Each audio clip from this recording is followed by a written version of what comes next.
Number 3 is gonna be about a weekend essentially, but it's quite an interesting weekend. And in Colombia they have a lot of bank holidays. Literally every month apart from 2 months I think it is, they'll have at least one bank holiday, and this last month they had 2. Anyway, on one of these bank holidays, Latin Link had a team retreat, a Colombia team retreat, where essentially we all went to a different location. It was a nice house, and we all met up for a time of relaxation, reconnection. For me and the other strider, it was meeting people for the first time and having like devotionals, but relaxation and fellowship. So that was really, really good. And there was a swimming pool. Oh yeah, we went to a place called Fusagasiga. There was like a swimming pool. It was hot because it was 2 hours down the mountain. And all in all, I'm doing really well, and I had a really enjoyable weekend, and I'm still enjoying the school. Classes are much better. I think in my last video I asked that you pray that the classes would be right for me and a much better level. Honestly, I'm really, really enjoying the school and learning lots. So yeah, at the moment the prayer is just that I wouldn't rely on weekends like this to be able to rest and find energy, but that I would have energy every day and find rest in God, really. My prayer and my request to you is that you would pray for Latin Link as well, and just the work that they do. It's amazing how many countries they affiliate with and how many projects and people, but they need prayer too, because it must be a massive task.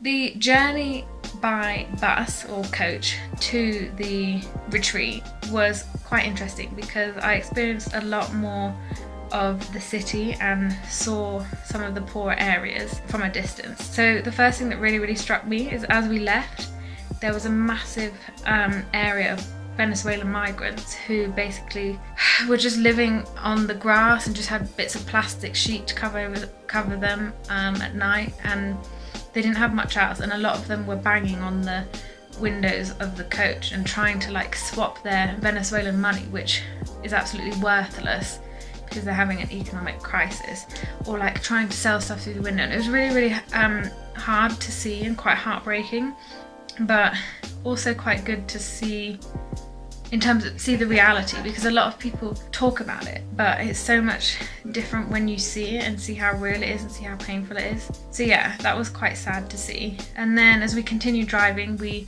saw more of the poorer area of Colombia, which is in the south. There's a north-south divide in wealth, and that's in the south. There are a lot of houses on the mountain, which I tried to get a little bit of video of from the coach, which insert here.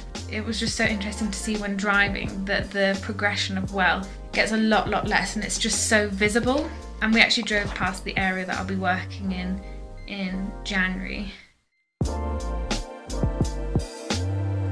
I just have to insert a little bit here to say that this picture of changua, this is the first food here that I have not liked, because essentially it is soggy bread with egg in hot milk with some herbs, which I can't remember which they were, chives maybe.